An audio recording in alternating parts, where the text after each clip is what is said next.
Mabuhay and good day, esteemed panelists. I am Rina Jane Andres, and together with me are Maureen Mendiola and Daniela Velasco.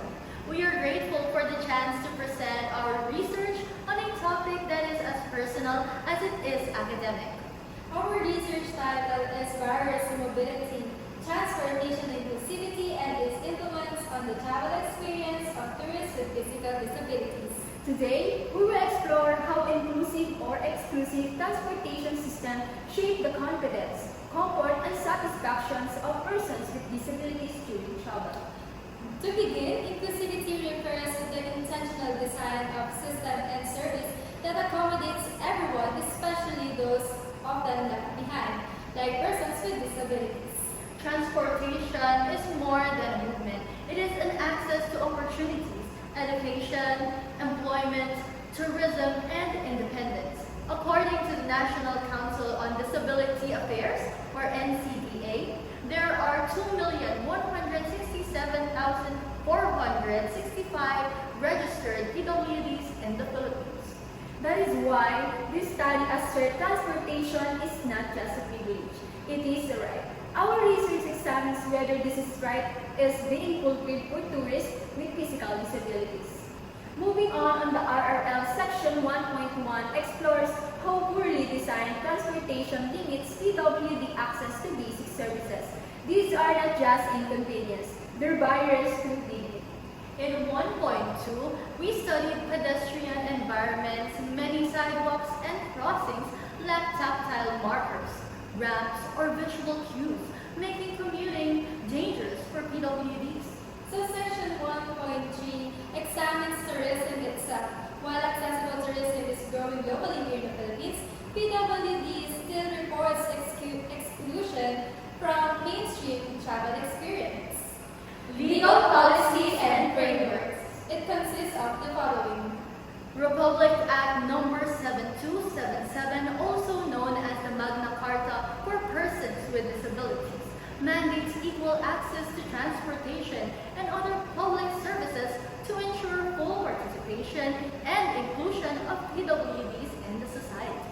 Batas Pambansa Bilang 344 or the Accessibility Law reinforces this mandate by requiring physical infrastructure such as ramp, walkways, and accessible facilities in public and private spaces. United Nations Sustainable Development Goal 11 calls for inclusive, safe, and accessible transportation system by 2030, placing global pressure on governments to prioritize the needs of vulnerable groups, including PWDs. The House Bill Number 2224, or the PWD Friendly and Safe Transportation Act, seeks to institutionalize transport reforms by mandating vehicles upgrades, designated pickup points, and safety features that cater specifically to PWD commuters. Now moving on to the theoretical framework. The Mindful Inclusive Transportation Framework served as the foundation of our study. It goes beyond physical infrastructures and evaluates service systems and interpersonal interactions. The framework reframes accessibility not merely as a design element, but as a human right that should be embedded in every aspect of transportation.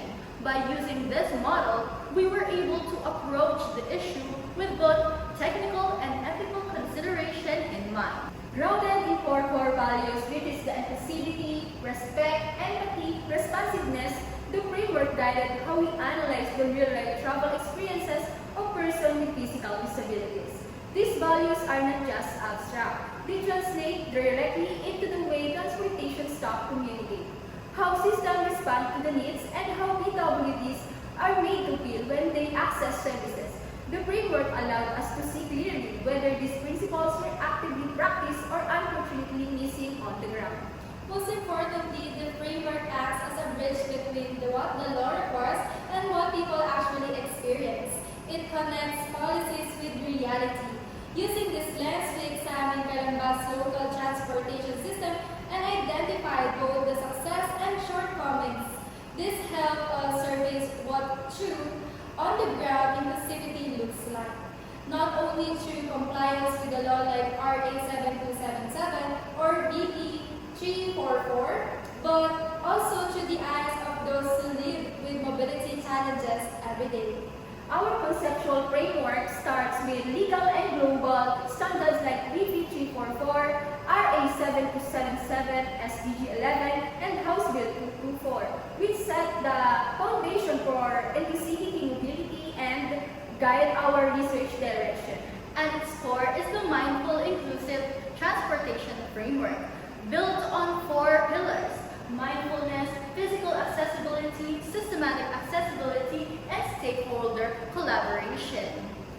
These pillars link directly to our 5 objectives and lead to real outcomes like improved mobility, social inclusion, and sustainable transport in Calamba, making inclusive transportation not just a concept but a real and measurable goal. The heart of our research lies in one critical question. How does transportation inclusivity affect the travel experience of PWD's tourists? We focus on 5 objectives that explore more than just physical access. We examine how PWD feels included, respected, and supported while traveling. And that brings us to the heart of it all, our 5th objective, which is measuring overall satisfaction. Because at the end of the day, it's not just about compliance, it's about impact. Do PWD feel safe? Do they feel heard or empowered? This objective connects all the elements of inclusivity, empathy, responsiveness, and respect.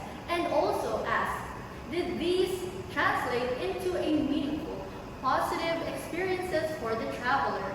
That's the real test for inclusive transportation. We will now move to the methodology of our study. As for the research design, we used a convergent parallel mixed method design, collecting surveys and interviews at the same time to capture both data and real-life overall satisfaction about the transportation. This allowed us to balance numbers with narratives, measuring patterns while understanding the personal stories behind them.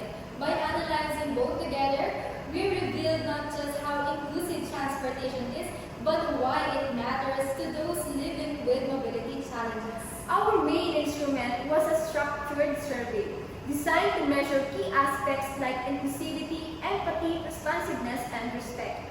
It was grounded in validated tools like SERVQUAL, VTPI, UNCRPD, and toolkits, ensuring both service quality and right-based indicators were covered. This was paired with open-ended questions to capture deeper insights, allowing PWDs to voice their lived experiences beyond checkboxes. Which is Calamba City not just because it's a growing tourism hub, but because behind its development is a silent gap. Tourism remains largely inaccessible for persons with physical disabilities. One of our group members has a family connection to the Gabay ng May Kapansanan Cooperative, and we've seen firsthand how mobility struggle limits opportunities even in a place full of potential. That personal connection became our starting point. Through the cooperative, we identified participants who live with mobility impairments. As of now, we have currently 18 respondents who rely daily on wheelchairs, scratches, or walkers, and who have directly experienced the local transport system, both its strength and its flaw. This wasn't just about finding respondents, it was about amplifying the voices that are often overlooked. Each story they shared gave us meaning to our data. Their lived experiences shaped the study, and insights reminded us why inclusive transport isn't optional, it is essential. For our data gathering, we begin by writing formal letters to the Gabay ng May Kapansanan Cooperative and leaders in Pansol, Calamba to request support in reaching potential respondents. These letters help us connect with the individuals who have the real travel experiences as PWDs. We currently in the process of reaching out and finalizing our list of participants. This step is crucial, not just for our data collection, but also ensure that the voices we capture truly reflect the lived challenges of accessible transportation in Calamba. For the ethical consideration, ethics is a priority from the start. We prepared a clear consent letter outlining the information, and strict confidentiality. Respondents receive both digital and printed copies with the freedom to skip questions or withdraw anytime. All data is used solely for academic purposes. In line with the Data Privacy Act of 2012, no personal details were shared, response, or securely stored and will be deleted by December 2026, ensuring respect and trust throughout the process. Finally, the data analysis. As for the quantitative data, we apply descriptive statistics using frequency, percentage, and mean scores to identify patterns in how respondents rated key areas like inclusivity, empathy, and overall satisfaction. This gave us a clear numerical pictures of how accessible and respectful transportation services felt to them. For the qualitative data, we use thematic analysis through open coding. This helped us organize recurring ideas and emotions, such as frustration and inaccessible vehicles, appreciation to helpful staff, or feelings of safety and independence into meaningful themes that reflect their lives. To connect both data sets, we use randomization comparing statistical trends with actual stories. This allowed us to validate insight and make sure that the numbers align with the people truly feel and experience. It made our findings more reliable, balanced, and human-centered. Let us conclude by saying that transport is a basic human right. Inclusive systems build a more mobile, confident, and empowered society. Public transportation should be a tool of freedom, not a source of barriers. It should empower people with disabilities to explore the world with dignity. Through this study, we hope to contribute not just to academic knowledge, but to the growing call for inclusive, human-centered tourism in the Philippines. Thank you for your time and attention. We're honored to share this advocacy with you, and we now welcome your questions, insights, and suggestions.